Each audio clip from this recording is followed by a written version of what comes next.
So when we construct tiers, we focus on really that average spend per backer and getting that as high as possible. So there's a lot of thought put into every single campaign of, okay, people just want a graphic novel. That's going to be 20, 30 bucks, whatever it's going to be, right? What can we offer them that they really want for this specific property? Or if it's a new property, what's going to be really enticing to them to see if they're interested in spending more? And usually that's constructed in a way where we said we know fans like autographs. They like signed content. So we don't want to put just a premium on the signature. So we do the signature on a bookplate, and we usually include a print. So print would usually have like a $20 value. So we try to create tiers that they're essentially discounted, right? The value of all the components in total is much higher than what we're charging at that tier, but it still makes sense for us and the creators financially, and the margins all make sense, right?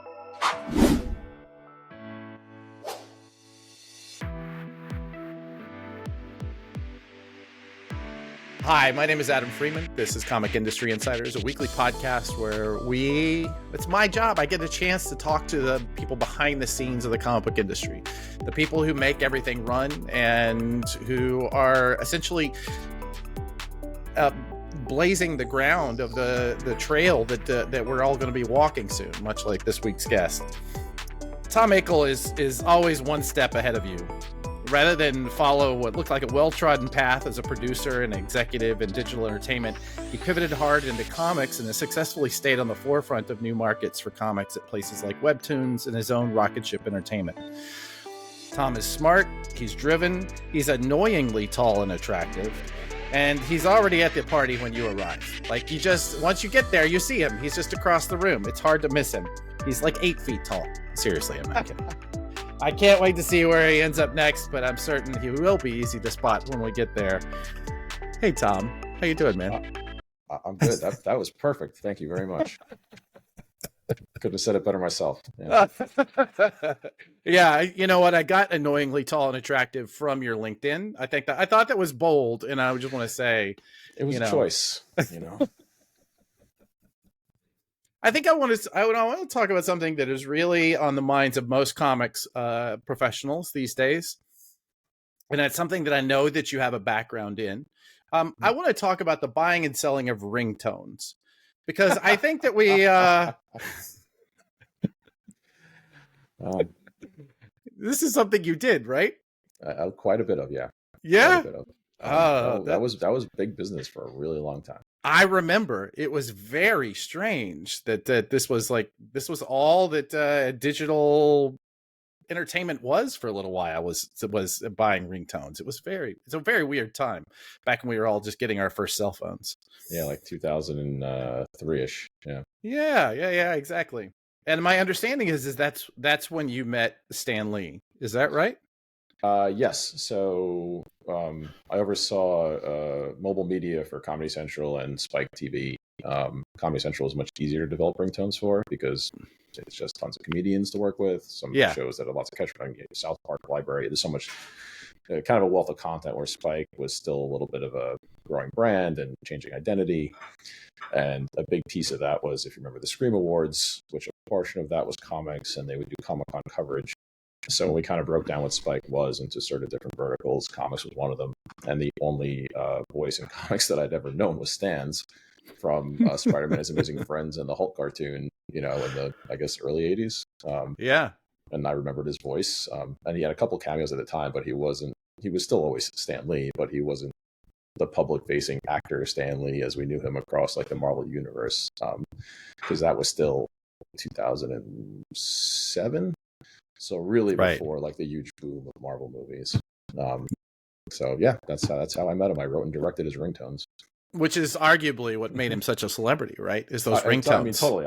I take all the credit for his success. Yeah. There's the whole MCU doesn't even happen without this, right? It doesn't. I mean, in an alternate timeline. Yeah, no one would have gone back and bought all those Marvel Masterworks editions, like if not for the ringtones. Exactly. 100%. 100%. We're all indebted to you, Tom. We really do appreciate it. Do those still live somewhere? I mean, they have to, right? I actually have copies of them on this laptop. I'd have to. Do you really? I do. I get copies. Yeah. That's amazing. Have you ever changed out your own ringtone to something like that? Because that would be awesome. He did my voicemail greeting, so you can call me and I will pick it up. Yes. And I haven't changed it to this day.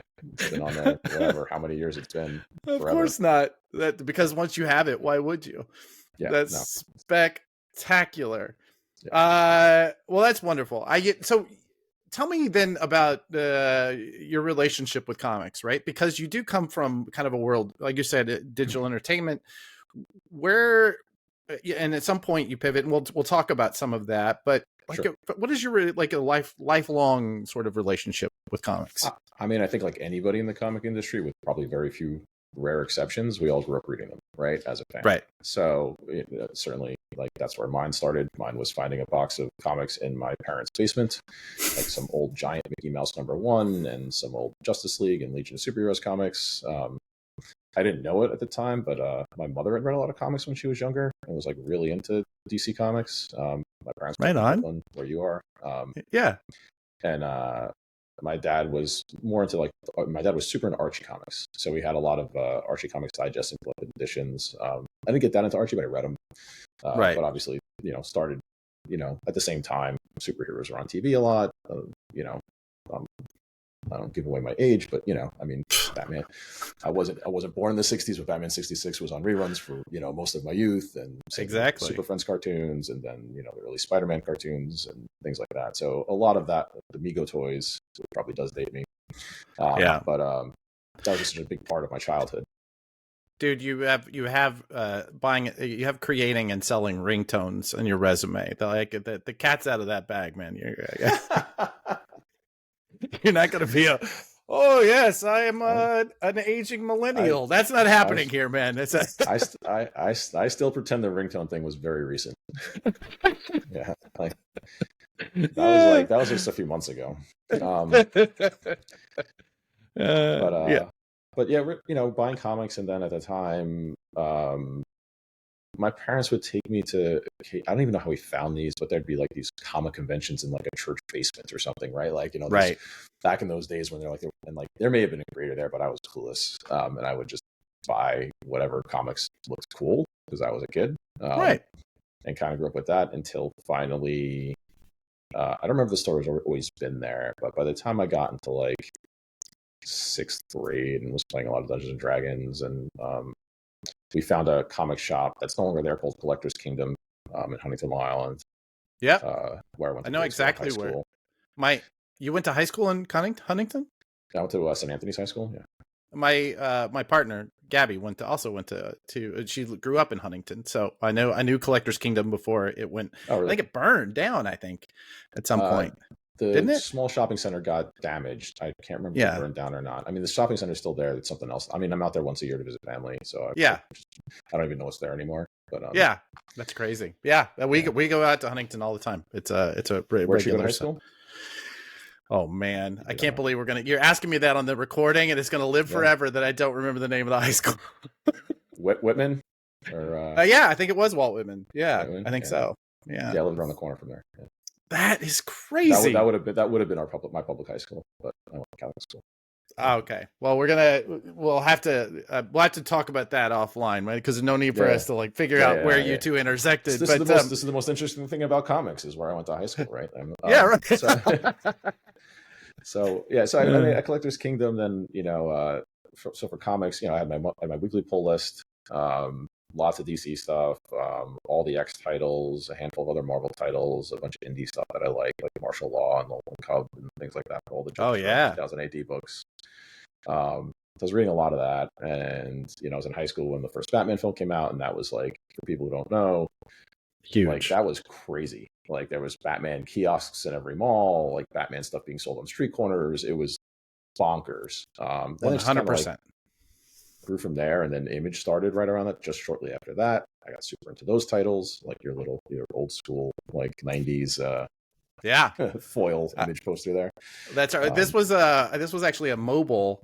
It's two-sided, so it would hang like in the middle of a store. Yeah, I have a thing for. I also have the 1986 with the first trade paperbacks for Watchmen and Dark Knight Returns. This is a light box. I love POP. Wow.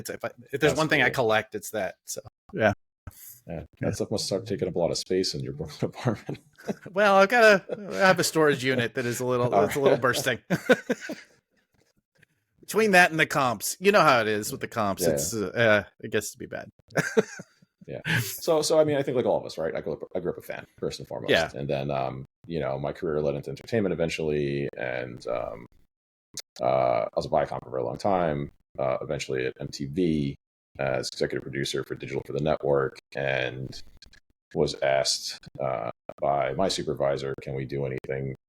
My office was literally filled, as it is now, but you can't tell, with toys and comics and lots of He-Man figures and all kinds of other stuff around. He's like, what can we do with all this stuff? Like, aside from, cluttering your office, like Jersey Shore and Real World, right? So, right.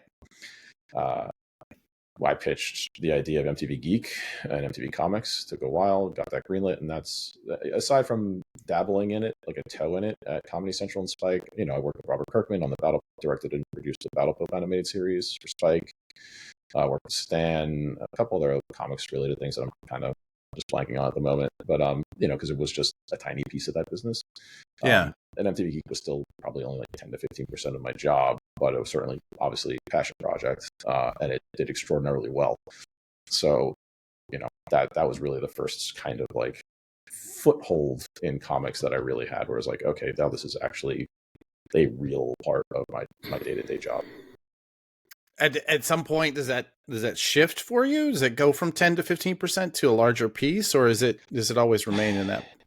It always remains in that, just because there's so much work there around like a Teen Wolf and a Jersey Shore and a Teen Mom. I mean, there's just all these, and especially what I don't think the general public thinks about scale of a network. They just watch the shows that they like on a thing, but how many shows are in development or on air in certain day parts matters tremendously to like the overall workload. And Spike would program less. It was a lot of acquisitions. Comedy Central would program pretty much only prime time, and even that like Monday through Thursday for like a couple of hours a night. MTV programmed original content for like from like noon to 11 p.m. every day of the week. So we just always had, I think I worked on something like, I did the math at one point just out of curiosity for myself. It was like 175 or 200 seasons of MTV shows I have under my belt. Wow. So it was just a tremendous, tremendous amount. I had a big team of like 25 producers and writers and editors, but right. Still, it was just a tremendous amount of work. So as much as the MTV Geek stuff was fun, and like, yes, like Comic-Con would be a focus, New York and San Diego, and we break for that, and that would be full time for those 5, 6, 7 days. Sure.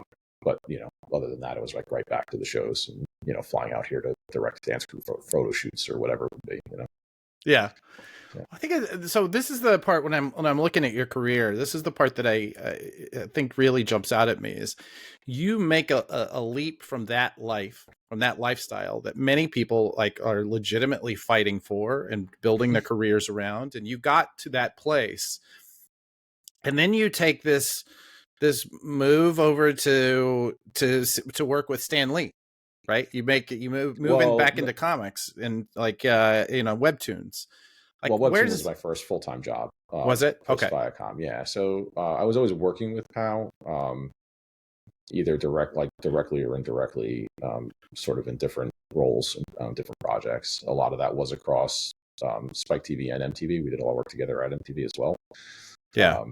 And then projects that I've done on my own, most of which I'm probably not going to talk about because I can't forget what's under NDA or has been released or not, because there was just so much work on so much of there's a massive library of Stan Lee content, and I touched a lot of that, and I don't know how much of it's like, honestly I don't know, some of this stuff is like there's entire comics I've written or Bibles I've produced and things like that for POW independently, and then of course at Webtoon, but right, and at Webtoon we did the back channel series, but yeah, no, the first real dive into comics full time for me, like where it wasn't just a single part of my job, was Webtoon.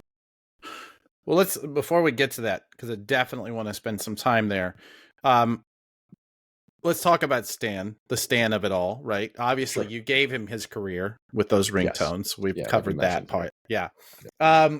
But what was that? What's that like? Work? I only interacted with Stan like maybe 2 or 3 times, and it was always Right. very in the junior position for me.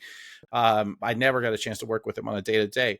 But what always struck me was how he is always on. He was never not Stan, you know, whenever I saw him. And I'm curious to know, was that a consistent thing for him, or what was that experience like for you? Um, I'd say when he was on, he was still himself. Mm-hmm. But like when it's funny, and I would never have said this if not for some. There's a video somebody released a year or two ago of a voiceover session where Stan swore a bunch of times, and they animated that. It's on YouTube. Oh, I gotta So see this. Okay. it's very funny, and I can't remember the name of it, but it's really good. And so I'll say like the first time Stan dropped an F-bomb in front of me was Yeah. like oh, okay. I did not see that coming. And it was fine and appropriate, and any other friend who would have said it would have been like, oh, just Yeah. And it's like, oh, okay. He feels comfortable enough to drop F-bombs in front of me. Yeah. So we'd been to like, we had meals so frequently that I think, outside of like a working environment where he is on or he's on the phone or these people are coming in and out of the offices and doing meetings, or especially at cons where he has to be on. Yeah. And, most of the times I interacted with him were like at a con or at the POW offices. That around meals, he would just kind of be a normal guy. But Yeah. he's still himself, right? He's still super witty and super funny and, and self-deprecating and all those great things that, we all see about him in interviews anyway. He was kind of like that all the time, but just I think a little more real, and didn't have to worry about like any celebrity, like being recorded about their opinion of like a show or a movie or something and upsetting somebody, right? We could just have normal conversations. Right. Yeah. It's fine. I remember, I'm going to use this opportunity to tell a story that I love, which is I was I was at a convention, was trying to get into my hotel room, and he was across the hall. His room was across the hall. And so he and his Were entourage. you in like the deluxe suite up in the penthouse or something? Where were you? No. Where were you staying? No. I think I was in Canada. I want to say, yeah, I think it was I want to say this was at in Calgary. And because the reason I say that is because on one side of the hallway you're just in a hotel room. On the other side of the hallway you're in a hotel room that has the entire wall overlooks this stadium, so you get to look down on the stadium. I think that's why he and I were across the hall from each other, because I was just whatever. I was working for a publisher, and anyway, so he's fumbling with the door key, the electronic key, and when the guy says, "I think you have to insert it," and Stan goes, "Yeah, I used to be really good at that." And just that sort of just mildly naughty joke made right. Anyway, it was wonderful. That's what she said thing. Yeah. Yes, exactly. Yeah. Well, excellent. So, all right. So you're at some point though, you make this move from being a producer, a TV producer, and you're move over to head of content for Webtoons. Tell me about that transition. What's going on? Like, that was pretty organic. I mean, I wasn't a TV producer. I worked at TV networks, right? I was a digital media producer. So I was a producer for digital. So everything we worked on a lot of it was video content, but it was all the interactive content, online games, blogs, anything you could think of, like Jersey Shore yourself. Got you. All those kinds of things, right? Right. So, and a lot of the after shows, so any of the live after shows that you saw, that was my team. For a lot of the reality, a lot of the scripted, so even for Teen Wolf, even though it was digital, my team produced the Teen Wolf comics with Top Cow, and gotcha. Anything in that realm was us. So the move to another digital company was completely natural for me. And on my first interviews, we kind of talked about like the thesis behind MTV Comics and how it's creator owned and how we're not concerned about print at the time. We just want people to be able to read these things online for free. Yeah. And it was and the structure of the contracts. And it was exactly like, well, Webtoon in the US wanted to do what I had just done at MTV. So it Gotcha. seemed Right. kind of like, okay, great. This seems like fun. I mean, I swear, I took the interview once and I didn't realize it was a comic company. I thought it was an animation company just because of the name, and there was no presence online for them whatsoever. So on the first phone interview, I was like, I don't know what this is. And then the connection there too is I was introduced to Webtoon via Stanley, because they were in Really? talks trying to get Stan to do something on Webtoon, and they said they need somebody to start this up in the U.S. and really run it. Would you speak to them? And that's how it happened. That totally makes sense. Yeah, I completely see that chain working out. So you make this transition now. According to what I've been able to find, you start this at when you start Webtoons. I guess it's just right beginning. Like we're at 20,000 active daily users. Is that what Probably was less, probably half that. really? Yeah. Yeah. According to what the closest I've been able to find is currently at 100 million, 180 million daily actives now. That I don't believe is accurate. No?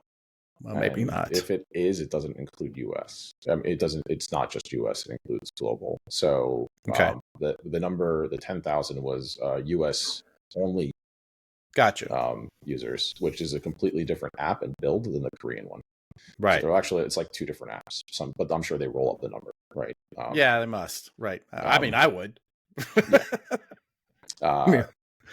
So that sounds extraordinarily high to me. Yeah. But it's still, it's going to be, when I left, it was just about 1 million DAU. Okay. What is that? So what does that period look like for you? What does that company look like when you start?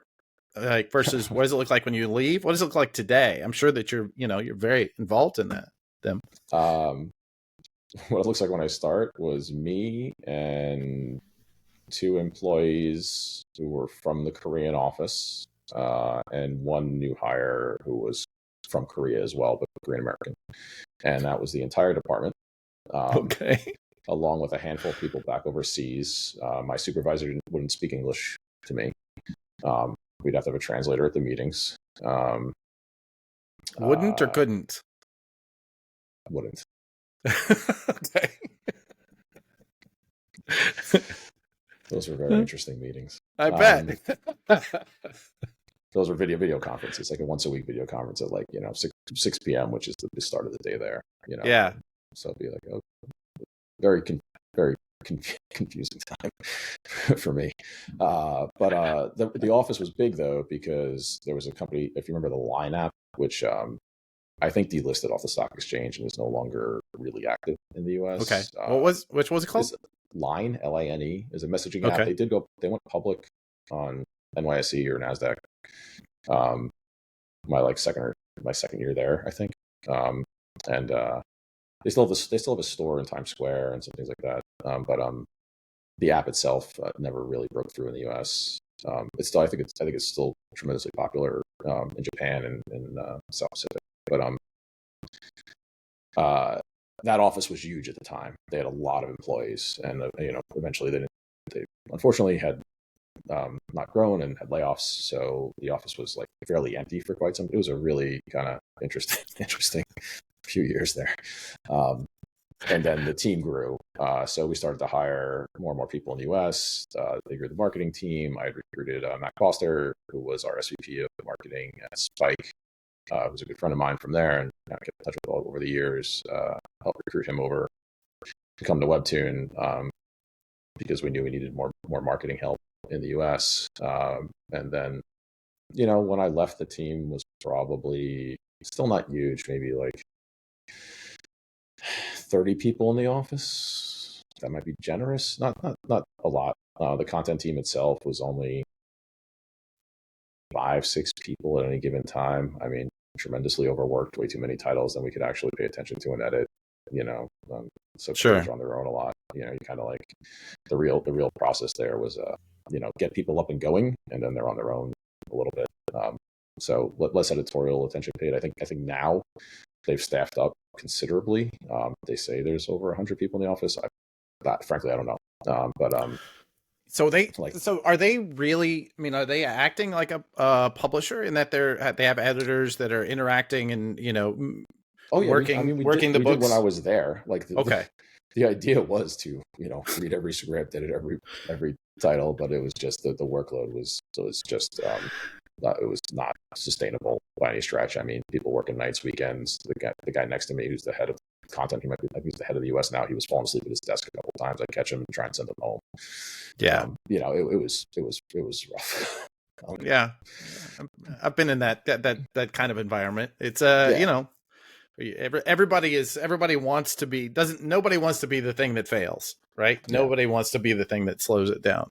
Right. Yeah, I So, totally agree on that. but it's always been, there was always a lot of internal debate. Are we a platform? Are we a publisher? When I was there, I was very strictly like, we're a publisher. Like, we're a that was, you know, Right. everybody had different ideas about that. I'm not sure where they sit on that now. I think now I mean, the way they position themselves post IPO feels like they want to be a content company, but it's creator owned content. It's, I'm still kind of, I don't know, fuzzy on it. But It's a fuzzy thing because this does kind of bleed into some of my questions about Rocketship itself, sure. which is there is this constant push pull of who owns the intellectual property, right? Which is really at the end of the day what comics is about. The industry of comics is about IP. It's about ideas and it's about stories and about who owns those stories and ideas and who is buying them. How did you think about it then? And how are you thinking about it now as a publisher? Sure. So then everything was creator owned, 100%. That's what the contract said. Since I've left, I've heard that's changed. I don't know for sure. I haven't seen those agreements myself. Just what you hear at BarCon, Yeah, for various creators, or see on Twitter. I mean, some of that stuff are people, kind of. There's always going to be people who are unhappy with their situation with any publisher. Some of it feels like it rings true. In terms of Rocketship, everything's outside of licenses. Obviously, everything we publish is creator owned. We don't take any percentage of the underlying IP. We don't take any media rights. And I'm a firm believer in that is how publishing should operate across, whether you're a digital comics publisher, physical comics publisher. Creators should own their own IP. There's no need for that from a publishing perspective to be successful or to grow your business. You can just, unless you're fully funding something that's an idea that's pitched to you and kind of, I mean, there's certain ways where it makes sense, but if a creator's coming in and doing the work and it's their concept. No, I think I see that. I do understand that, but I also understand like this idea of creator owned. It means so many different things to so many different people, right? It feels like you are on that one side of the spectrum of let's call it the image model of my job is to create a conduit for your IP to go to market for print, right? Let's make it. I'm sure you can do a lot more than that, but for simplicity's sake. Sure. On the other side of that creator owned, it's all of that is true, but also I want to help you make movies, blah, blah, blah, blah, whatever. And for that, I want a piece of this. Or I want to help build your brand here. And I know that I'm not going to make money here. So I need a piece of what it is that you're doing. Right. I've seen all of those in that spectrum. Mm-hmm. And I personally have a hard time calling any of them wrong. But I also understand that like each one is different and is for a different kind of creator. Right. So there's a couple of ways to think about it, or how I think about it, I should say. Like I actually just had a call with a creator right before this too, whose project we're probably going to pick up and publish, and was telling him these exact sort of same things. It's like I always firmly believe no creator should sign over rights to anything that the partner doesn't intend to act on, right? So if I'm going to assign you my media rights, you need to show me exactly how and where you're going to be successful with those. And if not, they should revert. And that goes for consumer products. That goes for any kind of derivative media. Like that, you shouldn't just sign over blanket IP ownership, unless everyone has a price, right? Unless the money's right. Oh, you're going to give me $500,000 or $1 million for this thing, and that's fine. Or if it's already proven itself, that number could be higher or lower depending on like what the Right. market bears and what the fandom is for it. But it shouldn't just be like a blanket, oh, because we're going to publish it, we get to own X percentage of it. Because you don't need that to be successful in Hollywood. And I think that's a, like I have friends who are publishers. I know everybody like publishing is a pretty small community. Like we all know each other, right? Like we all hang out at Comics Pro. We all, what I mean, like this is not some massive industry, but there are ways to help creators still do the Hollywood thing, and for you as a publisher to participate in that.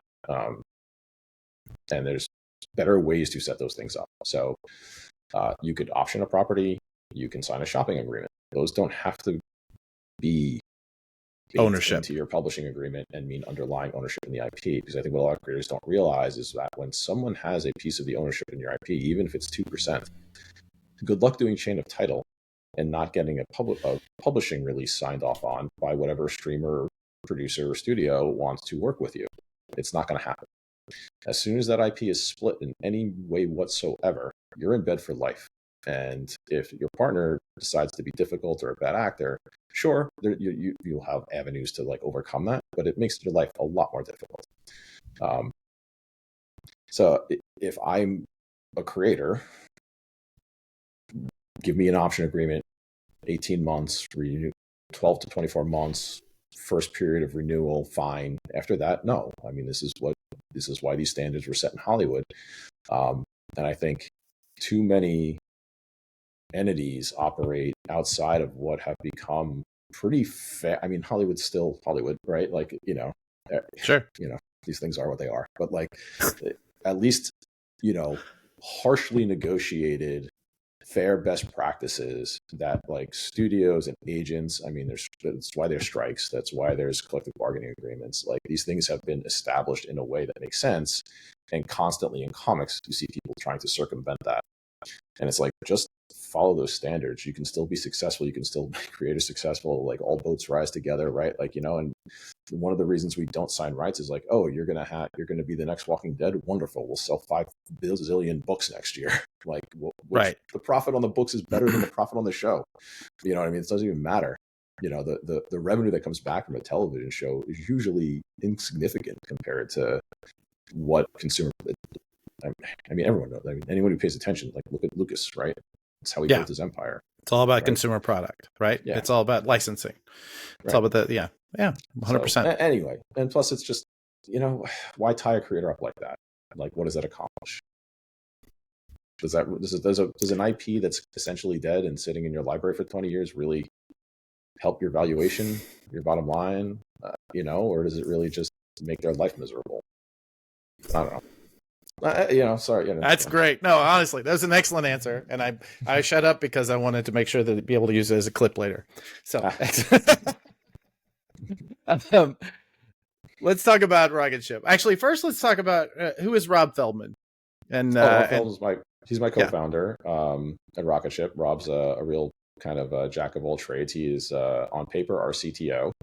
But he's also an animator himself. He's a great animator, great artist, great comic creator, Ringo-nominated comic creator, producer for Warner Brothers on animated movies, was like CTO of Fangoria. He's kind of done everything, and a really brilliant, funny guy that I've known for a really long time and worked with him. God, I can't even remember when we first met. It's got to be 20 years ago at this point. And I often tell people I don't actually, when we're out at like a Comics Pro or something, I'm like, I don't really remember how we even met. It's like it's like one of those friends who it's like we just known each other for so long. I'm pretty sure we met when I was at Comedy Central and I was licensing and developing a lot of animation. And he had a series called Dr. Shroud, and I believe he had another one that he had success with online at the time. There was so much. We're talking 2004ish, right? So like Prime, Mondo Media, and all these like massive online cartoon followings. Which there's versions of that today with Hishy and everything else. But that was like a real boom for a while in that, with like Shockwave and Atom Films and places like that as well. That no longer exist. That Viacom bought actually while I was there, and it's gone. Into the ether. But we knew each other then, and just kind of kept in touch over the years. I believe we worked on something together in my time at MTV, if I recall. And he was always a fantastic WordPress developer, and there was always these sort of side projects and needs we'd have as a company. I remember working with him and some other, like, not, he wasn't, we didn't go to school or anything together, but other like classmates of mine from Parsons, who I just hit up for random projects all of those years. So it all kind of blends together a little bit. And then at Webtoon, Rob created the first ever English language, what was called an FX tune at the time, which was, they don't use them anymore, I don't believe. The software was super janky. Rob was actually debugging it while he was developing the comic and sending notes back to the Korea team, like, this doesn't work because yada, yada, yada. Check. I don't think you used English language in the code and spots probably, and checking. They'd be like, oh, yeah, that's right. Like, he was like, he should have been paid for it. He's like fixing Webtoon's app, this tech giant over there, and Rob's at home making the comic book and fixing their tech. What did the app do? How did it, like, it was really cool. It just never worked. So it functioned, and then on certain handsets it just wouldn't work in certain, like in the app, not just browsers. It got so bad. The second one we ever did was Ryan Benjamin's Brothers Bond, which was Eisner-nominated, and we left it in there with the animated effects only because it was submitted for an Eisner, and I felt it had a good chance, but a lot of it was because Ryan did pretty amazing. Like, Ryan's incredible artist, just did all this amazing work in it. And I said, all right, we have an insane number of complaints in the comments that no one can open this. They can't read it, and it crashes the app. Like, constantly. So I was always kind of having to go back to like leadership overseas and say, like, this isn't working. No one believed me. So finally, I took all of these comments and put them into like one document, like screen grabbed them and was like, this is the problem. Yeah. And then finally it was like, oh, it's a real problem. It's and so with Rob's, I'm bouncing back and forth a little bit. Rob's animation style, art style is very Hanna-Barbera-esque. It's really cool if you haven't seen his work. And I mean, he was using very old school Hanna-Barbera, Scooby-Doo Filmation style, like animations as you scroll. So it was essentially, if you're familiar with programs like After Effects, think of it as like a vertical timeline, right? So if you're doing a tween or a fade or anything in After Effects or Max or Maya or any kind of like linear animation application, it's a lot of the same principles, except it's, this is what's on your screen, and it's trigger based on where you're scrolling. So like you could have the opacity change on a caption could fade in and out. Gotcha. Could go to black. Something could be slightly animated. Something could repeat. You could add sound effects on different trigger points or different audio and music. So in theory, it was really cool, and I could see like the possibilities for this were limitless. Like, I mean, I think in a lot of ways that could be the future of what these vertical comics are. But it never worked, and no one's ever built one that works, and Neighbors never fixed that one. I think it was actually developed externally by fans who were just using HTML on old Neighbor website when Webtoons first existed in 2013 or something over there, or I forget what year they started over there. It was just on a HTML site, and they were just building this thing themselves and making these. Some of the ones in Korea are real. There's a couple of horror ones that are awesome. And I can't remember the names, but they're really, really cool. And we tried to do them here, but eventually they would crash. It would affect everything was judged very harshly on how many unique readers it had. And like really, really, like, this did this number, this is a failure, this is a success, like super harsh. So saying to them, like, this is not a failure because the animation is broken. That didn't really fly. It still was like, well, it should have done one anyway. And it's like, well, it doesn't make any sense, but okay, here we are. And, so finally I was like, well, we're not doing any more of these. I mean, one of the funniest things ever was like for like Dean Haspiel's series, The Red Hook, which also won the Ringo for Best Webcomic, right? That was one of the earliest series I greenlit. I only got that greenlit because my supervisor at the time, who was no longer the one who wouldn't speak to me in English, who was no longer my supervisor 6 months later. I still don't know the exact details of what happened there. She's still with the company, but just a change. Had made me promise that we would do Dean's title as an FX tune and have all this animation stuff in it because they wanted to have that stuff just exist. Sure. Yeah. I told Dean this, who's a super, super traditional, like pen and paper artist. I mean, he's Oh very my gosh, forward thinking, and he's had a lot of success in digital with Activate and all these other projects he's done. But he draws on paper, and he's not going to animate something. And He works at I've been to his studio. He works at a board, right? He doesn't. There's nothing digital about his process, right? Exactly. Yeah, in Brooklyn. Yeah, and the Gowanus studio, right? Like exactly. They do open studios every year, and we tend to go by. Yeah. It's awesome. So I had to call Dean and be like, look, if anybody asks, we're doing this thing as effects tune. Don't worry about it right now. I'll work on it. I'll figure it out later. So then she was gone. No one remembered that this needed to be an effects tune. Thank God it wasn't. Because if it wasn't, it wouldn't have won the Ringo for Best Web Comic. Right? Like, nobody would have been able to open it. No one would have been able to open the thing or read it. And, it wouldn't, it would have been, it just wouldn't work for what the material, it was like just not there just wasn't an understanding of what he was saying with that book and the material. And I was like, this doesn't make any sense. Like, this is not the thing to do. Rob's thing is the thing to do. He loves Hanna-Barbera. His whole style is based off of that. Like, Ryan's also, Ryan was, aside from being this like long time, DC artist, primarily Wildstorm DC Marvel artist, spent, a decade at Sony in gaming. So like, he really understands that space and how to do linear animation and storytelling in that kind of way that also feels interactive. Like, pick projects like those are the right projects for that. And the horror projects always make sense for those tools. I think that's the best use of them, because one of the reasons horror works so well in vertical is every panel is a reveal on like a page where you're seeing so much at once. So you can really play with what's happening in somebody's mind when you're telling suspense horror. So it's no longer just a page turn. Like every scroll is a page turn. Yeah, I can see that. Yeah. So it's a disadvantage for like big action where you want double page spreads, right? You have to find ways to kind of recreate those moments in vertical, which is more challenging. Sure. It doesn't work as organically as like a nice big spread of art, right? But for certain types of storytelling, it's super impactful.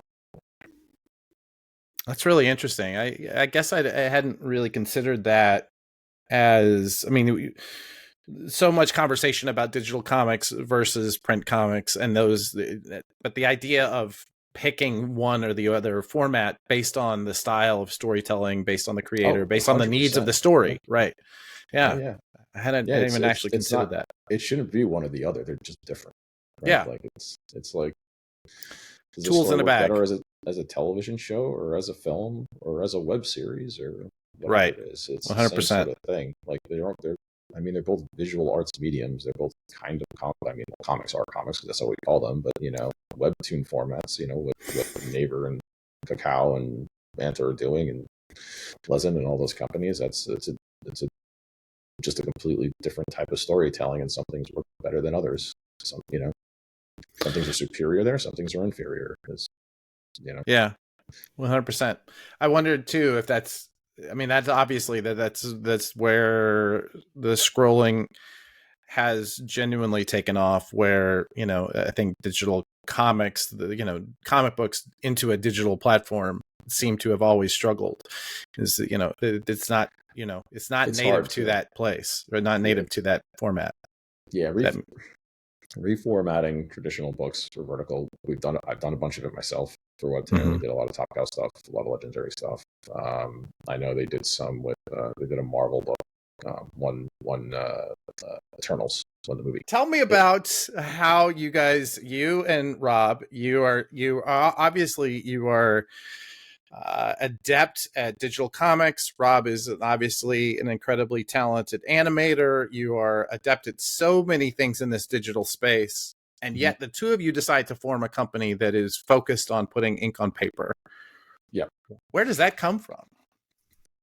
Yeah, I know. I joke about that too with panels a lot. It's like everybody's running to digital and I'm going in the opposite direction, right? So I've spoken about this on panels quite a bit. It really came from. I'll tell a story I actually told on Heidi's panel at New York just a few weeks ago too, which is a funny story that a mutual friend of ours that'll come up in it. I don't think he knows it yet, and there's no reason not to tell him. But he just heard this, and you'll see it. You'll chuckle at this. But the reason Rocketship exists primarily was when I was at Webtoon, I was trying desperately to get the company to do print. They didn't believe in it. Print was a dead industry in Korea. That's why webtoons and digital comics took off the way they did. And here it was always has its ups and downs, but still, print publishing, in English is a very healthy industry. Yeah. I could not get buy-in. I had to meet with Ku at Diamond. I had plans put out. There was just literally no getting anybody on board with this idea of like, this is going to be marketing that pays for itself. It's going to make the comic shops like us more. That's going to lead over into creators. The brand's logo is going to be on the spines in all the comic stores in North America, especially if we do the whole line of Tower of God or something like that. And I just couldn't get them to do it. And I mean, this went on for a couple of years.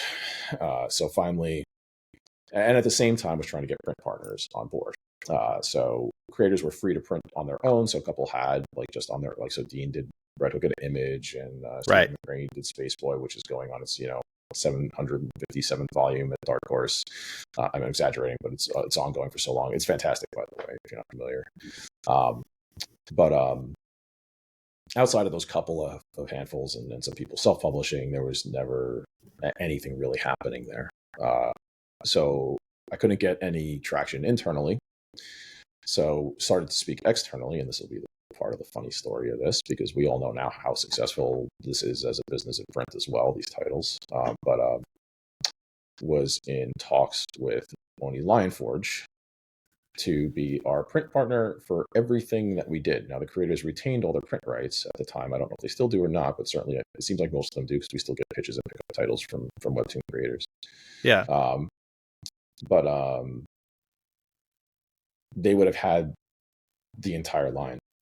They would have had Lore Olympus. They would have had Let's Play. They like, outside the Korean titles, because the rights with those are a little more complicated. They're with studios overseas, which I was told we had the rights. We didn't.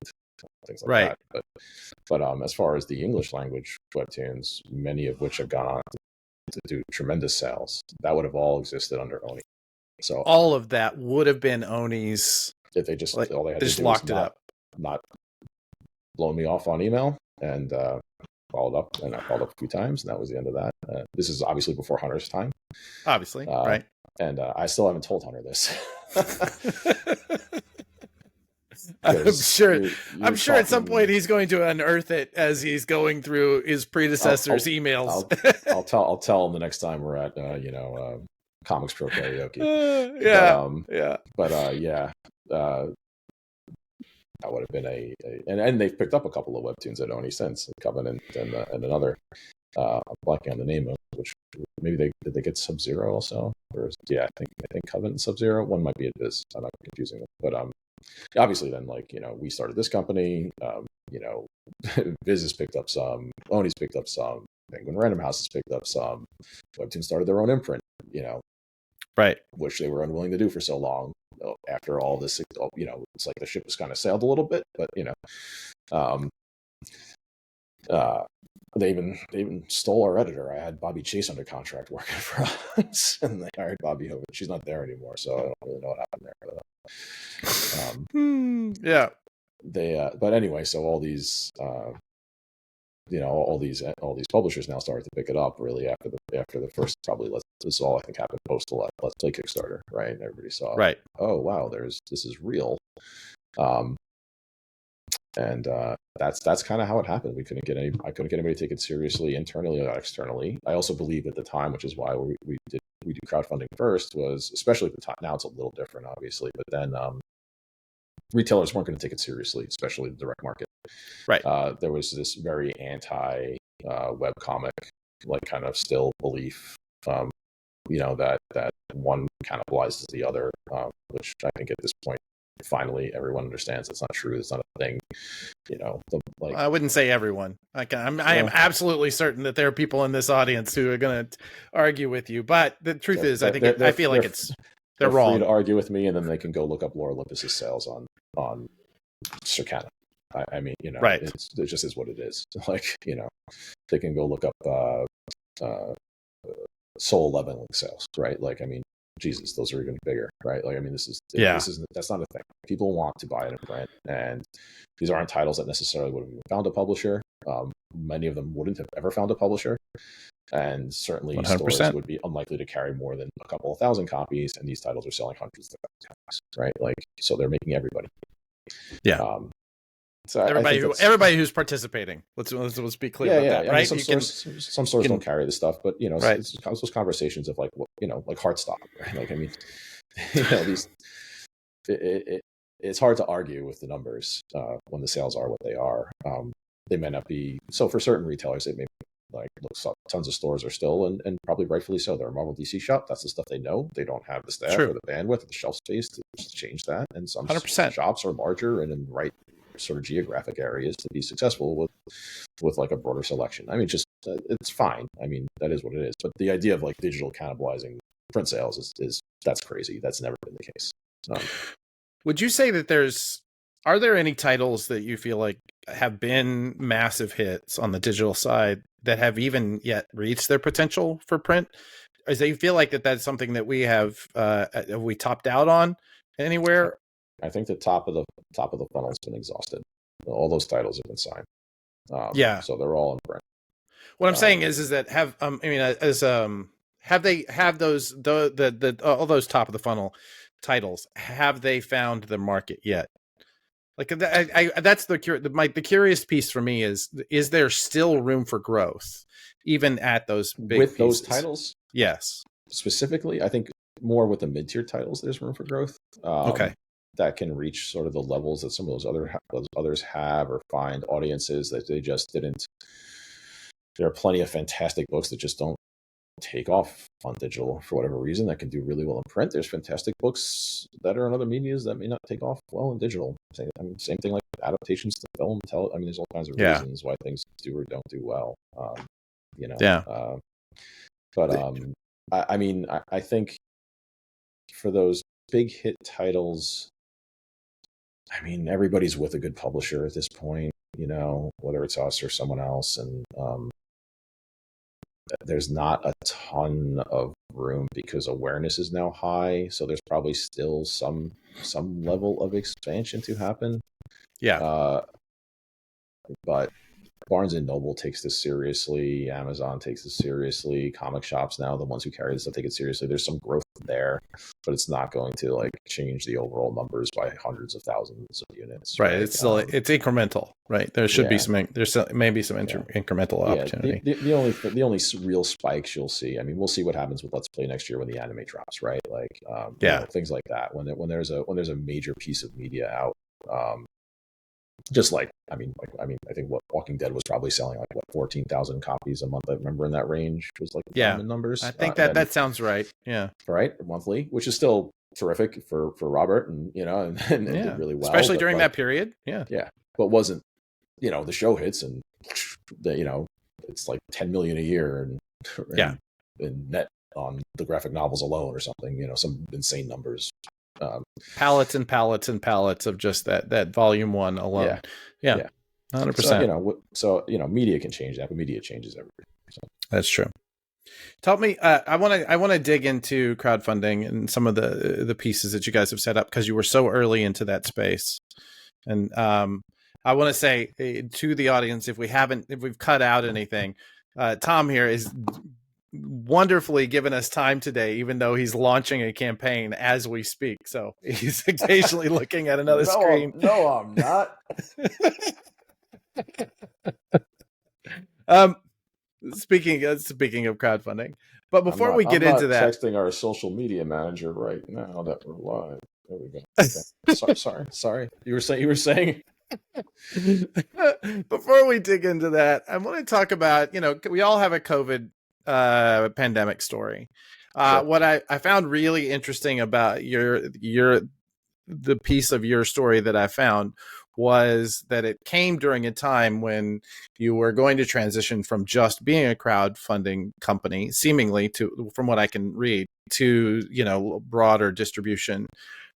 How did tell me about that story. Tell me about how that plays out and where do you stand today after all of that shakes out? Yeah, COVID was interesting. Because, we started this. The first campaign we did was April 2019, and we ran 4 or 5 campaigns that year. So obviously we didn't have any of the books printed yet, and then COVID hit. Um, so printing, maybe. So we got everything printed. That was a challenge. I had just been to Comics Pro 2020. Mm-hmm. Right? There still was what was in Portland in 2020, where That's right. I visited the warehouse we eventually ended up working with and using, which is now a different warehouse, twice over at this point, but same people that we're working with. But and we're talking about setting up distribution. And at the time, even though I went to Comics Pro, I was there more as an observer, and thinking about distribution, how are we going to get these books out? We were very successful pretty early on. At the same time, I was also practically full-time at another digital comic startup for most of that year in 2019, so I wasn't even doing this full-time. This was okay, do we think we have something here? Let me speak to some creators I'm tight with. Let's see if this is valid first, even though obviously I believe it was. And then really didn't. I walked away from the other company in like September, October of 2019 to do Rocketship, and a couple months later we're in a pandemic. So so obviously warehouses weren't operating, no one was operating, so pallets and pallets of things were being delivered to my home. And honey, I'm pretty good with like pressure. Yeah, like you'd have to be. We'll say that's like a skill, right? Sure. I've never had an anxiety attack or a panic attack or even a feeling like that, I think, in my life that I can remember. Okay. Except this one time. We had emptied the garage. Yeah. Which is downstairs from where I'm sitting right now. Uh-huh. And there was and I live in the back. I have a townhouse that's in the back. It's the last unit in a row of like 5. Okay. I live like at the top of a crest in this area called Redondo Beach. So like people know there's like this kind of like a hill. It's like the portion comes up, there's a hill, and then it goes back down into like Torrance. So my driveway goes like this. I'm in the back. No truck can get down here. So pallets have to come down this super steep slope on pallet jacks, which anybody who's spent any time working in a warehouse. I used to work in the back of the Toys R Us all through high school. Like, sure. It's a pallet jack. And so somebody's trying to control this pallet jack. Pallet jacks don't have brakes. No, really. They have like the little clenching thing, so they kind of stop. But like, aside from having to snake these things down the driveway without killing ourselves, now the first Let's Play campaign had so this is 5 or 6,000 backers, some like crazy number, and we offered all kinds of stuff, right? And we didn't. Sure. We structure our campaigns differently now, but it was like, everybody wants to add on a sticker for a few bucks, let them add on a sticker. Who cares how complicated that packing list gets? It's all just stuff. So there was in excess of 50 or 60,000 individual items for that campaign in my garage. On pallets that went up to the ceilings, boxes and shipments from other vendors, of course, all the packing materials. So pallets from Uline, packing boxes, gigantic rolls of bubble tape, peanut bags, you name it. I mean, we sold hundreds of plushies in that campaign. So these little Bowser plushies that are like this big. Yeah. Didn't have room from there. Those boxes are about 3 feet by 3 feet by 4 feet. There's like 7 or 8 of them stacked in my living room. And walking through that garage once, and I knew I'd be fine, but it was like the closest thing I had to like a holy shit. Are we gonna be able to do this? Like, I'm like, well, I don't have a choice. This stuff's here. It has to go out. Like it was like a very immediate, like, of course we are. Like, but yeah. There is that moment. It was like a Jesus Christ, man. Yeah, there was a moment there. So that was the pandemic, and of course, uh, there like shipping was difficult, and Mm-hmm.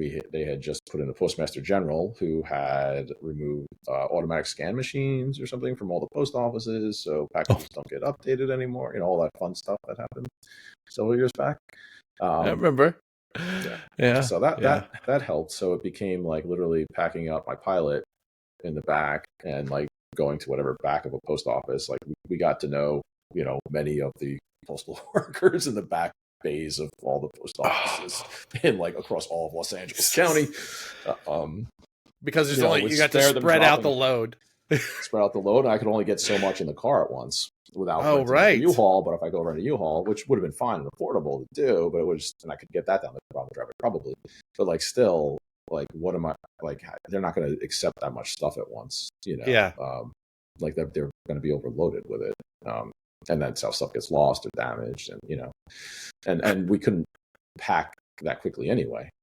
Because it's just too much stuff, and every packing list has to be perfect. And sure. Here, like these are tips I give on the Kickstarter panels of like, get a thermal printer, learn how to use stamps.com, like all that nonsense of like running stuff off here, create packing list spreadsheet, like understand how to do all this and be really organized with it. And we were, and we had like very, very little came back, very little mistakes in the packing.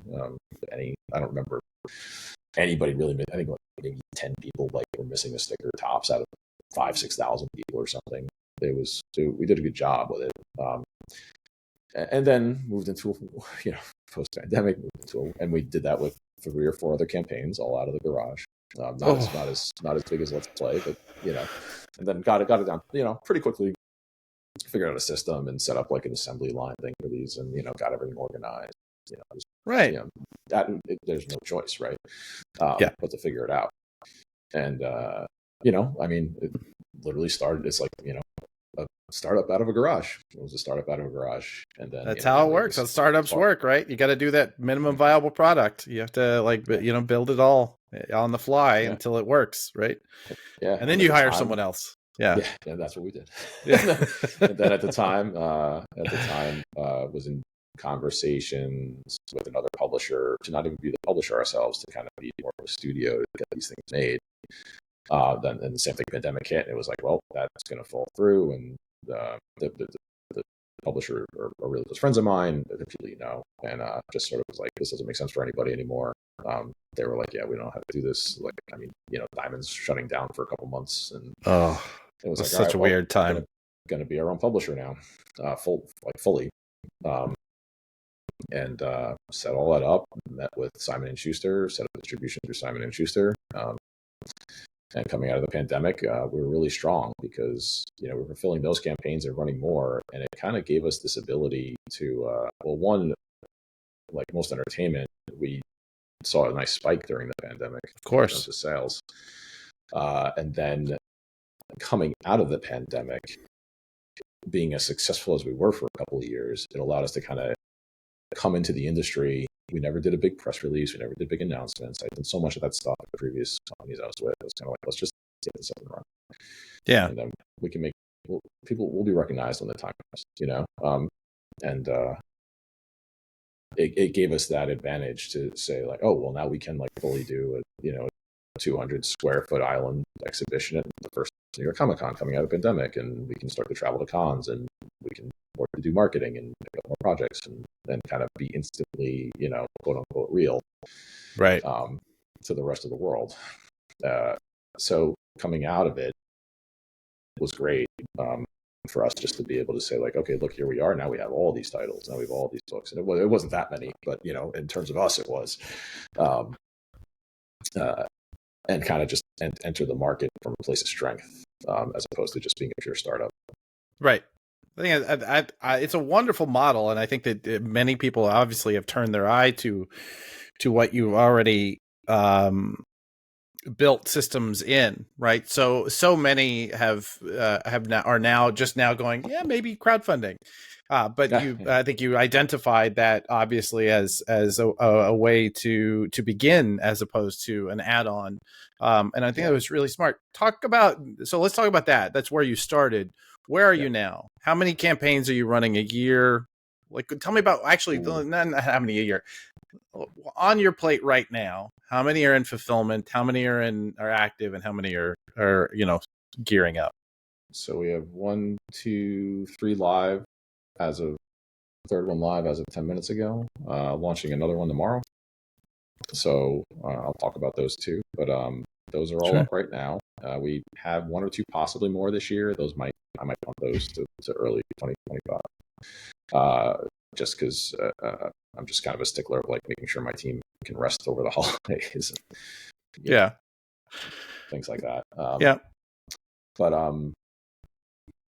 we run anywhere from like 3 to 6 at a time across multiple accounts. There's the main Rocketship account. We have a Bottle Rocket account for our Young Readers line. We have a T-10 account for our tabletop games. We run Legendary Comics.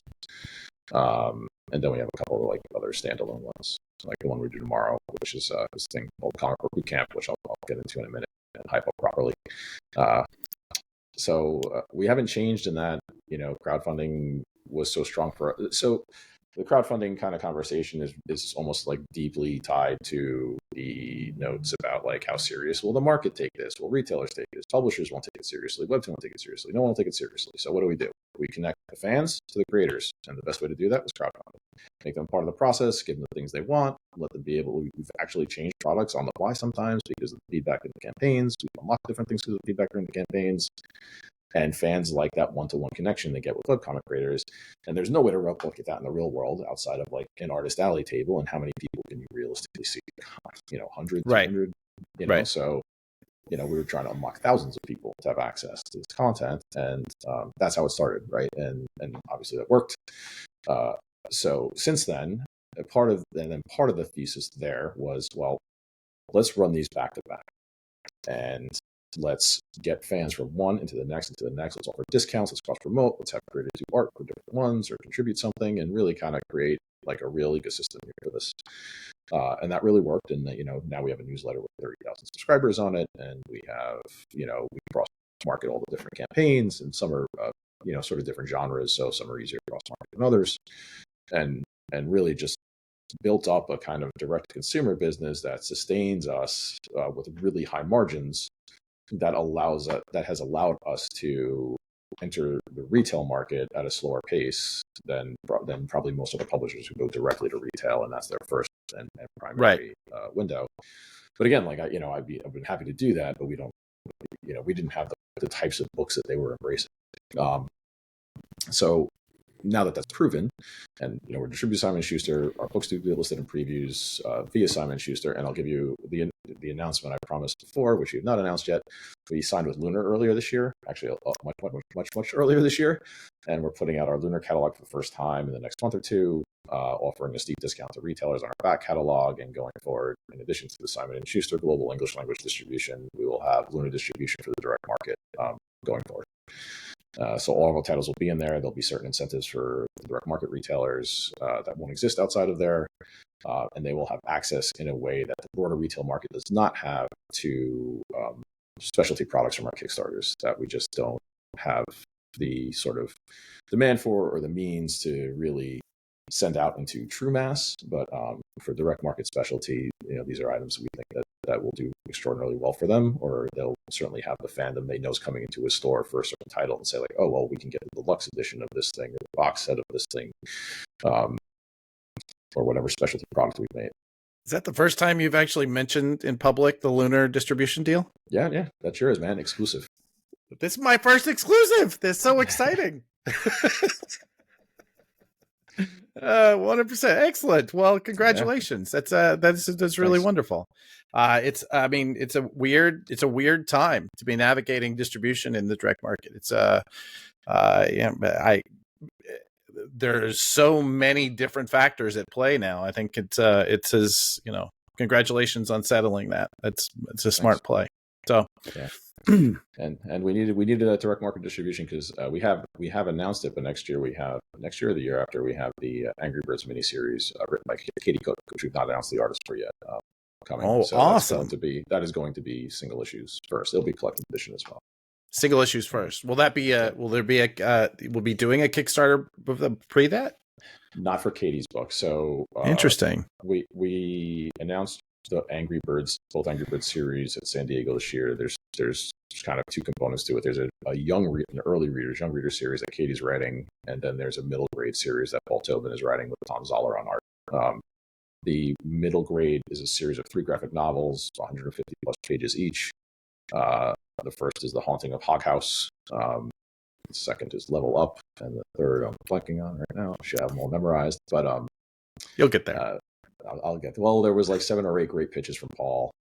So which ones did you say yes to? Yeah, yeah, kind of like bounce back and forth, which were the primary. Some of them maybe make their ways into backstories, like secondary stories. But there will be a Kickstarter campaign for that. The pre-launch page is up on Kickstarter under the Bottle Rocket account, so you can find that. You can just search Angry Birds on Kickstarter. You can sign up for alerts. We haven't pushed that page. We haven't marketed that at all yet. I'm actually the first person telling that pre-launch page is live. I don't think that's much of an announcement, but hey, I'll take it.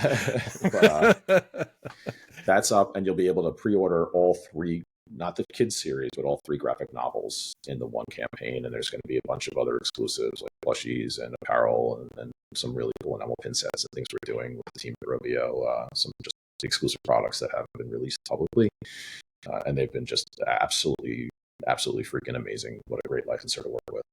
We awesome. Happy you're working with them, and the comic itself is the first one. The scripts are so funny, and Tom's art's so good. I can't wait for people to see. I love Tom. Campaign. Yeah, he has really great casting all around. I can't wait. That sounds like it's going to be an amazing project. Yeah, can't wait for that. Well, wonderful. Thank you. That's like I said, this is a first for us. Talking though about your kind of, do you only do all of these campaigns that you're doing now? Like you're running 6 at a time. Are they all through Kickstarter? We've done one on Zoop. Okay. And we have one right now called Lights Out on BackerKit on their gotcha. On their BackerKit's becoming more known for their surveys, but we're right. a crowdfunding platform as well. That I know I've seen a Boom project there and a Blaze projects up there right now, and some others. Yeah, I know Dynamite has something up there right now too. So we're using BackerKit for this Lights Out project, which is a revival of a 1930s horror radio drama by Arch Obler. Really, really famous radio show, had different iterations over the years. We have worked with our partner on the project is Black Eye Entertainment, which is known as a classic radio, restorer, producer of new audio dramas. And they have remastered 10. We have 10 of the original recordings. A lot of the original recordings are kind of too damaged or lost forever, but we have 10 of the original recordings starring people like Boris Karloff in them. Remastered and put on vinyl for the first time ever. So we're releasing this deluxe vinyl 5-album set. Every set's digitally remastered, put on vinyl. There's only one episode which is run about 30 minutes on per side of the vinyl, so the quality is at like highest possible audio quality. And with that, we have a graphic novel revival with all new horror stories as Lights Out, with 6 or 9 creators, and it's Leanne Krasik, Dean Haspiel, Warren Ellis, Cody Chamberlain, Kevin Grievous, Zerx Javier, Justin Jordan, John Bivens, and Madeline Rosca. All of these stories. That's a fantastic list. That's a fantastic list of many people I really like personally a lot as well. So that one is on BackerKit. That's on BackerKit. That's running right now. And that's fully funded and climbing. Nice. Which tab is it in here? My 5,000 open tabs over here. It's really cool. I mean, this was really, really fun to put together, and just in terms of in the research that we had to do with the old radio programs, just to find the biographies on some of the actors. Some of them we can't find. Yeah. Some of these people are literally lost to time. Wow. Which is sad in some ways, but some of the stuff that we found is really cool. Like one of the actors in this, if you studied film or I went to film school, the Great Train Robbery is one of the first things you have to watch. It's a 13-minute Western short from 1903, and it's the first use of a pan of a moving camera on film. One of the actors in this was one of the little kids in the Great Train Robbery, and you're like, you just find these things, and it's just these connections. One of the actors in this is the voice of the original Blue Beetle, like the DC superhero. The Blue Beetle was a radio drama like in the Oh, crazy. 1930s. Who knew, right? Like, and Yeah, this guy was the original Blue Beetle actor, and he's one of the stars of this. that is crazy. Yeah, it's pretty Well, why? awesome. Yeah. So in talking about, though, I mean, obviously you've given a lot of thought to how these things are set up.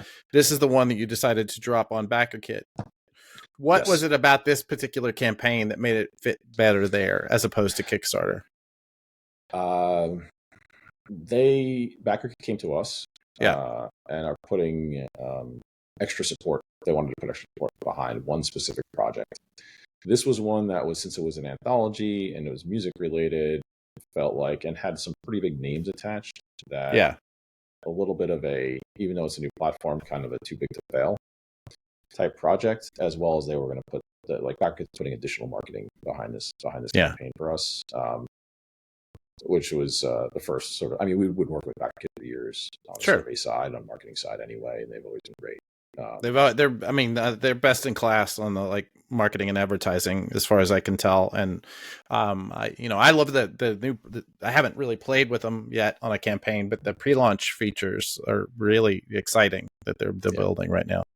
Yeah, they're great. Kickstarter has great pre-launch features now too. I feel like they're both pushing each other. They really are. Yeah, there's this arms great, race. Right? Yeah, yeah, they push each other and we all benefit, right? Exactly. Products, right. 100%. 100%. So that's all great for me.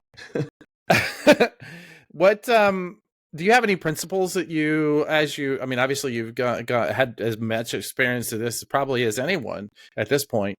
When building tiers, do you have any principles, any like overall overriding, like principles is a good word, the strategy that pushes you? Yeah, sure. So we look really closely at average spend per backer. Okay. So, analytics is really important to what we do. Kind of looking at, like a Kickstarter's got some really great advanced analytics now. BackerKit's always had some pretty decent analytics. 100%. So we look at we look a lot at returning backers, new backers. Are we growing our audience? Where are we converting people from? So when we construct tiers, we focus on really that average spend per backer and getting that as high as possible. So there's a lot of thought put into every single campaign of, okay, people just want a graphic novel. That's going to be $20, $30, whatever it's going to be, right? Right. What can we offer them that they really want for this specific property? Or if it's a new property, what's going to be really enticing to them to see if they're interested in spending more? And usually that's constructed in a way where we said we know fans like autographs. They like signed content. So we don't want to put just a premium on the signature. So we do the signature on a bookplate, and we usually include a print. So print would usually have like a $20 value. So we try to create tiers that they're essentially discounted, right? The value of all the components in total is much higher than what we're charging at that tier, but it still makes sense for us and the creators financially, and the margins all make sense, right? Right. And as we get higher and higher, we usually even include these $75 tiers that we don't intend anybody to even back. Like, we've got a handful of backers at these, but we built a tier that like is designed for you not to back, so that you want to go to the $99 tier. It's just a little bit higher, but now you get the hardcover upgrade. You get this extra add-on instead of having to pay for it later and add this expensive enamel pin, washi, or whatever the heck it is that we've added. That's included. And then there's going to be a deluxe a dust jacket or slipcase or some kind of fancy item that also goes in that tier. That's only available in that tier. And we do get a lot of demand for like, oh, can you just release that? But that's how come people spend for that tier. So we do limit those items significantly. So there's a lot of calculus in where people are spending. Is it working or not?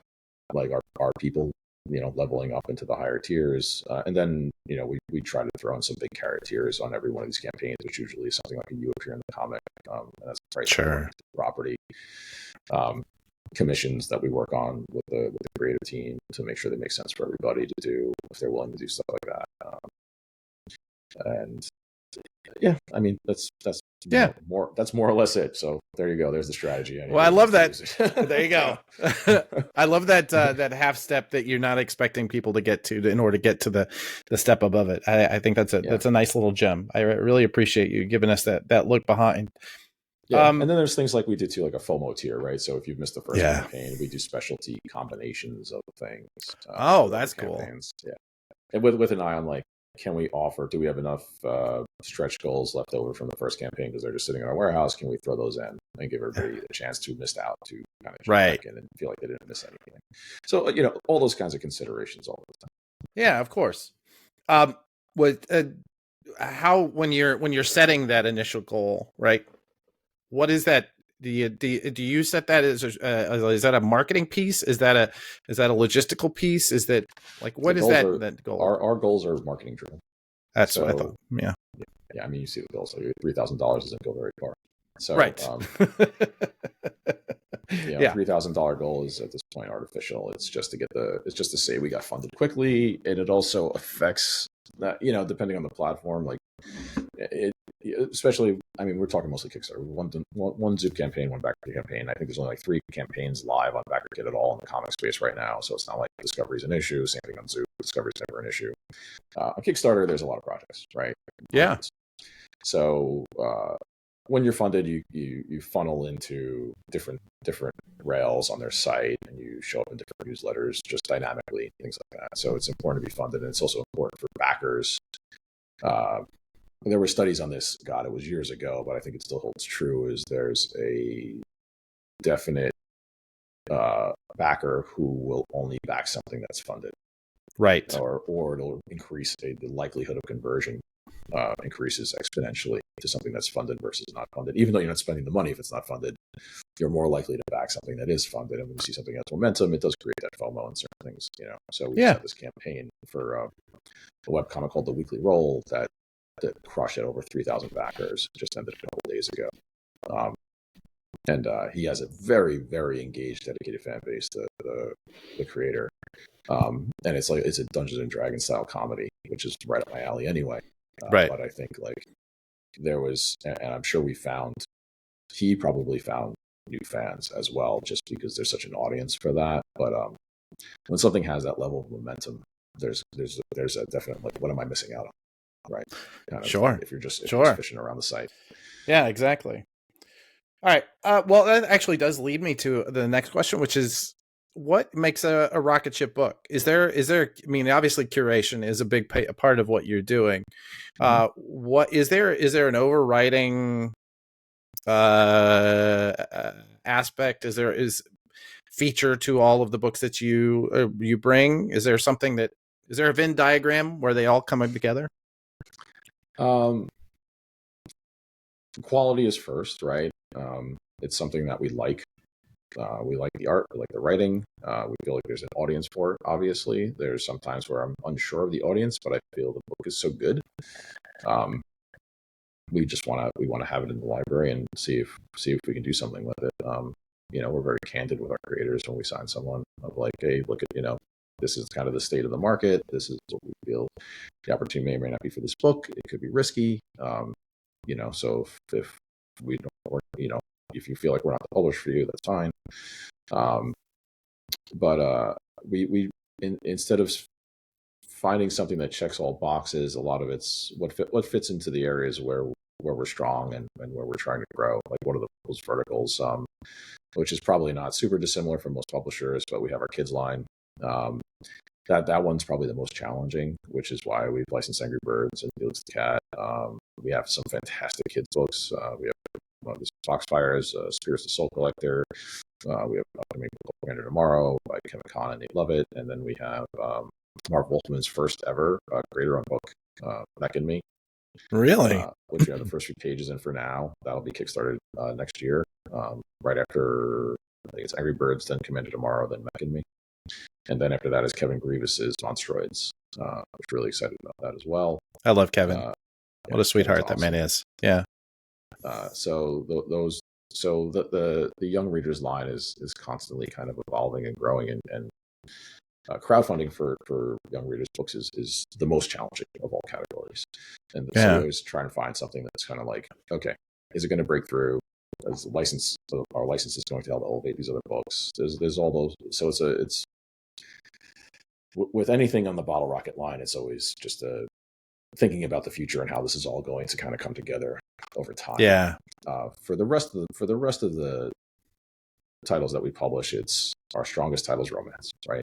So do we have manga adjacent romance? Do we have more manga titles that we can pick up on? The titles that we can pick up, where there's some stuff hopefully we'll announce early next year. I wish we're done and signed now, but we'll be hopefully soon enough. There's you have to leave something for next year, right? Yeah. There's action adventure, I guess you would call superhero adjacent sci-fi fantasy books that appeal to the sort of more traditional direct market buyer. Things that are printed at that scale, and we print books in every sort of different format. So it sort of depends on the book and the audience, and it doesn't matter if those are YA or mature. It's more as like, do they fit that model? And then humor is a big piece of what we publish. So we have some of the best humor books in the market. Multiple New York Times bestsellers, like Selick and Brian Gordon. We do Adventures of God and Undead Ed. Succulents and Average Adventures of an Average Girl, and the humor line's always kind of expanding. We have some hilarious stuff. We have this thing called the Chum Brothers coming up by this Portland-based creator, Jessica Warwick, and it is just like one of the funniest things I've ever read. It's out. I can't even explain. Like, it's Chum Brothers. All right. It's Fish brother detectives busting a garden gnome sex trafficking ring is kind of the plot of the first book. That sounds like a crowd pleaser. I don't understand. That doesn't. It sells itself. It really does.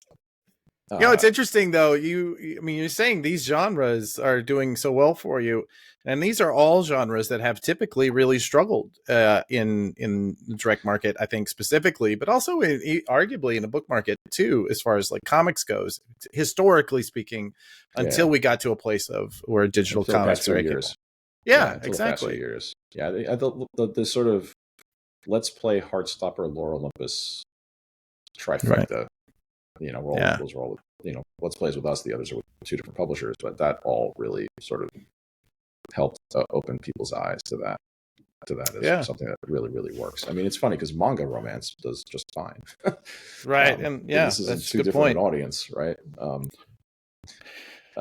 And then we're dipping our toe. We have the horror. We have Lights Out. We just did Witch Creek Road as an omnibus edition, which also released as individual graphic novels to direct market, which is a hit Webtoon horror series. So we have our toe in horror as kind of an eye on something that we know has a passionate audience and performs really well. We see that with the legendary type, like Trick or Treat right now is doing killer numbers for us right now with Legendary on Kickstarter. So we know there's an audience for that. So we just kind of keep on top of it. I'm not a horror guy, so I have to be real careful about what we're picking and really read it myself and understand it, or have somebody in the team who's super passionate about something who's going to look at it and say like, okay, this is awesome. We definitely don't want to miss out on the next Something's Killing the Children, right? So, right. Yeah. Well, speaking of horror, I'm going to make a really, really bad segue here. And move back into the business of things and talk about this kind of boogeyman that's standing over all of us that create products for sale, which is there's not to get it at all political, but there has been the tariff thing. The tariff thing, right? It is standing over us. It is this sort of Damocles, but you don't seem worried. I'm not really. Again, I don't want to get too political on the podcast. I'll just say, like, the person who said that is someone who says a lot of things that don't happen. So I'm not a big believer in it actually coming to fruition. I also think there are allies of his, like a guy making lots of cars who get lots of their parts in China. So probably not to be too thrilled to see their expenses go up. Right. I actually think this is a bipartisan issue. I don't think anybody on either side wants to see tariffs in China that are going to increase all of our costs and damage the industry. I also don't think. I think once those thoughts are put down to paper and mapped out, that someone will say, this is going to cause unemployment to go up. This is going to cause major publishers to have layoffs. If they can't print there, it's going to cause a lot of damage, and it's going to cause, if inflation is a concern already, it's going to cause the cost of products that we buy across all consumer product verticals to increase, and it's just not gonna make sense. So I think there'll be some version of There'll be a grown up in the room. Yeah, and I think there'll be some version publicly of like these were the best tariffs in the history of tariffs. But I'm not super concerned about it being something that's going to affect anybody's day to day in a super meaningful way. I mean, and knock on wood that I'm right. Yeah. But, are there indicators that you'll be watching? Are there to see if there's a shift? I mean, because it's not even so much the tariff itself as the reaction to that there might be a tariff. That could be so I've seen some people like talking about rising prices in advance of this anticipated, but those aren't my partners and those aren't companies I'm going to work with. I'm not going to spend more money on a product because you think there might be more costs in the future when there actually are more costs in the future, and you have to account for those costs. And we'll also have to absorb that as well somehow. But right. I don't see a ton of that. Our partners haven't increased their costs to us because of this yet, and I'm not. Yeah, no, I hear that. I'm not super concerned about it. Like I love that. There's a lot of other things I'm more concerned about. Well, let's see if we can't find some of those in some of these questions. What do you think of the current state of digital comics? It is a very different landscape than it was even when you were at Webtoons. Yeah, I think it's been stagnant for like 5 years, to be honest. So we haven't seen any innovation in a while, and I think it's time for that in the next 5 years. We had that period of the Iverse Comixology, whatever, I can't remember all the names of them. Those like wars in the right, like 2005-ish time frame, right? I mean, up through I would say even up through the 11, 12 in that area. Yeah. I mean, Comixology kind of came out as the leader by then. They were definitely the leader. Yeah, it was pretty established. But and then you had Webtoon and Tapas, and now some of the other Korean companies are kind of straggling over in bigger ways. Like Manta's kind of making a push, and Lezen and Tapitoon, and but they're all kind of cut of the same cloth. And that's at this point a super mature industry. I started at Webtoon in 2015. It's 9 years, right? Right. Next April, whatever I joined, March, April, May, something like that. 10 years since I was there, started there. So that industry has grown. It is what it is.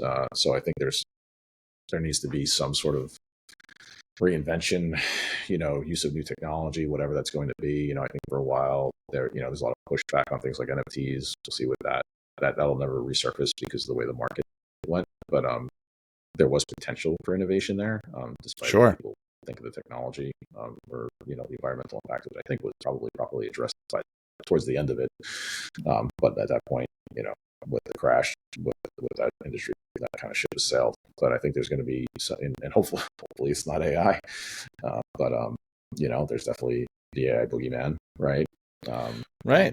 And the potential for, there was a South Korean startup that had announced last year they were going to create Webtoon comics strictly derived from AI. And I think a year ago, that was unrealistic. I don't know if those guys are still doing it or not. I would call the company. Well, I think we've seen like 2 or 3 of those, right? Those announcements recently. Yeah, exactly. Where people are putting, the 5 million that they normally would have put into a new print, IP company, or they're now putting into this sort of digital landscape, right? Yeah, I think like with the AI stuff, I think the danger, it's going to creep up on us. And, I hate to say it's going to happen. It's going to happen in digital, though.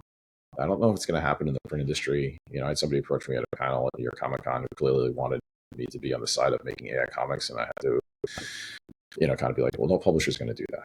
Like, why would we? We're going to hone your craft. And he's like, well, it doesn't level the playing field, yada, yada. I'm like, hone your craft. Save money to pay artists, become a better writer if you can't draw, whatever it is. You know what I mean? Like, this is not, there's no gatekeepers anymore. You can upload your stuff to one of a dozen different platforms. You can put your stuff on crowdfunding yourself. Like, this gatekeeper thing is nonsense. 100%. Like, content will break through the same way that 1 million stars have been made off of YouTube, right? Like, this is, no one's holding you back of yourself. Yeah. And the other part of it is like, why would a publisher touch something that can't be copyrighted? Right? Yeah.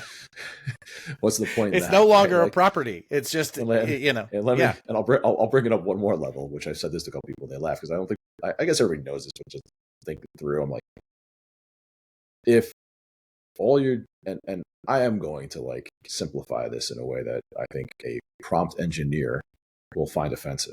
If all you're doing is sticking hashtags into a system and pumping back a piece of art that you think is aesthetically pleasing, why would I, as a publisher, forget about me, the biggest publishers on earth, why do we need you to do that?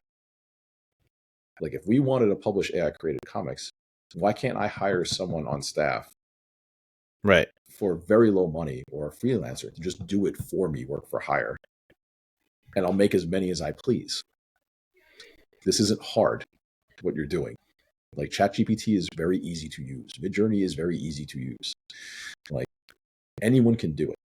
So the idea that it's going to remove gatekeepers and create this like wide open lane for all new ideas of comics, it isn't real. Because you can make your thing for your friends and yourself, but if somebody wants to do this at a high professional level, they don't need you anymore. right. They already have the tools, and those tools are free or pennies to them. They're hundreds of dollars. They're not even thousands of dollars. So it's this whole thing is, so my fear though is what's going to happen is like that startup in South Korea is in digital. What will happen is they'll have fake profiles. They'll have believable usernames. Everybody works under a screen name. The tweens who consume the majority of Webtoon content, which are young readers, right? Like, they're not going to differentiate who these people are. They're not going to go on Twitter and Facebook and follow them. Like, maybe they're on TikTok or whatever the next sort of level platform is in YouTube, but they're not really going to go seek these people out. And if they're not on those platforms, they don't really care. Some of them will follow them if they're there. So who's going to know who's behind these comics anymore that are coming from overseas? You're just going to read them. And you may start spending money on them, and you may do a pay-ahead model. Someone's a la carte pay-ahead models, or an inexpensive subscription for $1.99 or $2.99 a month, or whatever it's going to be.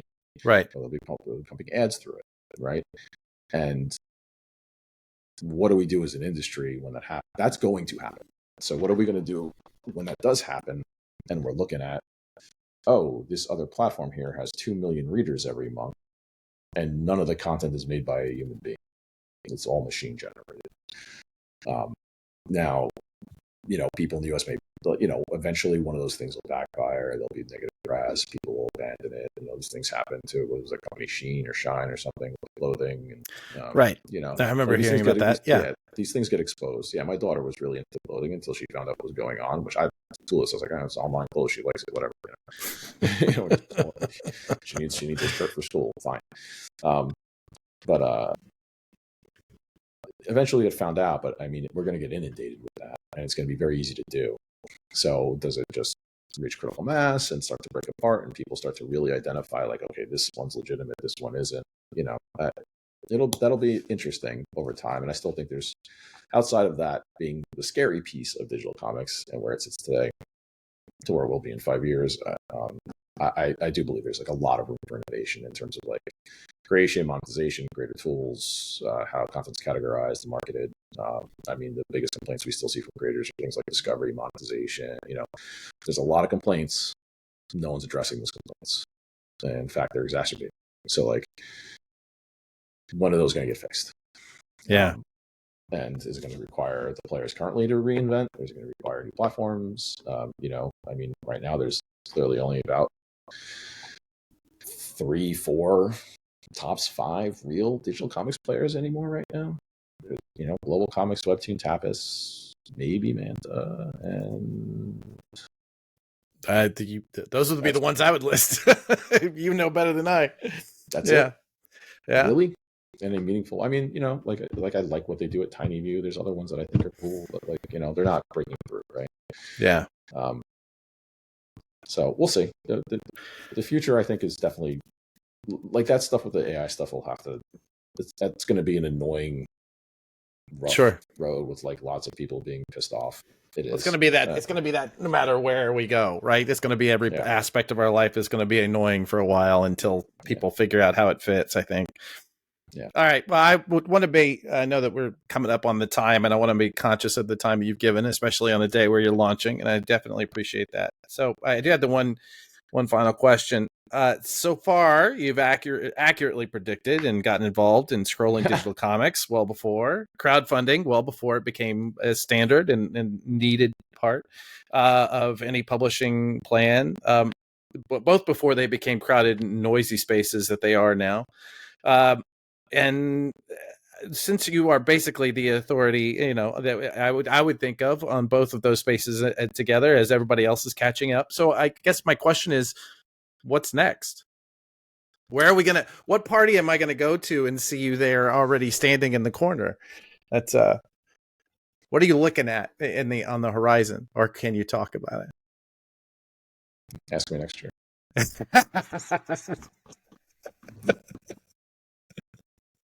Perfect. That's actually perfect. Can I hype a couple things before we go? Please do. Okay. Tell us where they should find you, where should find Rocketship, where should find what should we be in the pre-launch pages of now, and what should we be backing? So we just launched Each Fighter by Fred Van Lente, Crystal Skillman, and Fernando Pinto while we were on this call. I love those two people. Fred and Crystal are some of my favorite people in the world. They're beautiful. They live right in the corner from you. They sure do. Yeah. I'm working on a project with Fred right now. Anyway, carry on. Awesome. Yeah. So we just launched Each Fighter, which was their Webtoon series, collect first time, the complete edition. It's super funny. It's a great mystery. It's definitely not Chew, but if you like books like Chew that have humor, kind of like quirky, in this almost like weird quasi dystopian world, Each Fighter is fantastic. We just launched it, and as soon as I'm off this call, I'm putting out newsletters and marketing the hell out of this thing, and calling my team who've been working while we've been chatting. Tomorrow we are launching Comic Pro Bootcamp.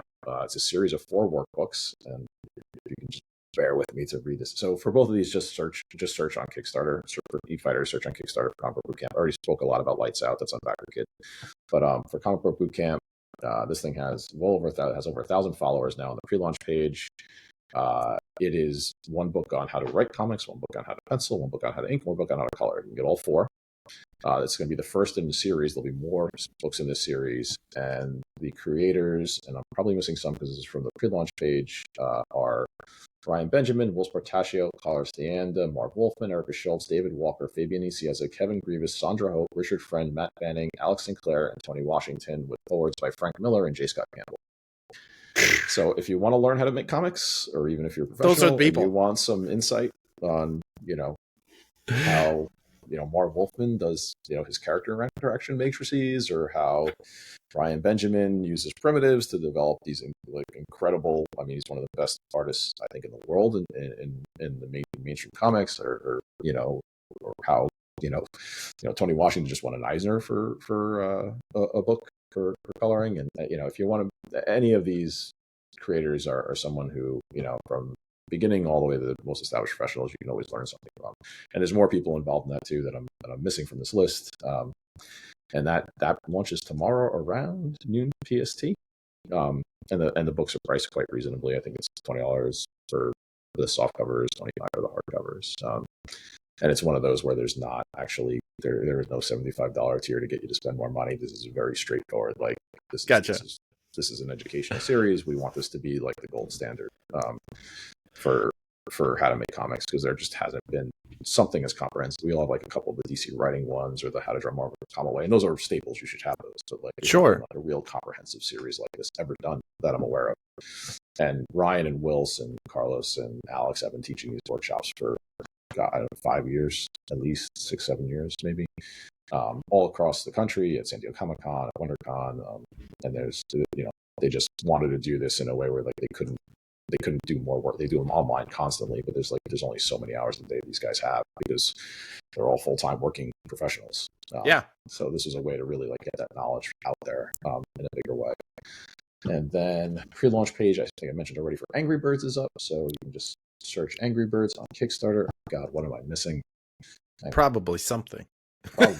Oh, and of course, Trick or Treat right now, which we're doing with Legendary, Witching Hours, which is an all-new anthology written by the creator-director Michael Dougherty of the film, it's the first new Trick or Treat content in like a decade. Just reached exactly 2,500 backers, so don't miss it. There's still another 8 days to go on that campaign. And you can get a coloring book if you like Trick or Treat coloring books. Well, I think how else can I hype this thing? Yeah, no, it's already a smash success, right? The thing's like, it's just been cruising along. Well, I think if nothing else, you've given the lesson to future guests of this show that if you want us to rush your episode to the front of the release line, you should give us an exclusive little tidbit. Yeah. Lunar, super excited for Lunar. I mean, we awesome. are. I mean, the Lunar should thing be. is going to be. They're a great crew. I can't wait to get that catalog out that way. And and really, I think we're doing like a 60% off cover for retailers for the back catalog for the first month. Like it's steep. We want to like really, make sure retailers feel comfortable carrying our stuff, and they can pick and choose what's successful for them, and try and provide them with all the materials they need. Because I know these books are non-returnable, and it's a tough market, and everybody carries a risk. Like we're a small business too. Like so totally get it, and want to make sure like we're not just trying to force out a ton of product in a way where it's going to sit on their shelves. Wonderful, thank you, Tom. I really appreciate your time, especially today. So I cannot thank you enough. Hi again.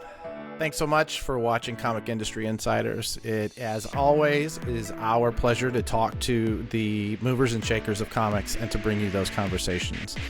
We'd love it if you'd support us with a like and subscribe. And, telling your friends is always good. But really what we want to do is hear from you.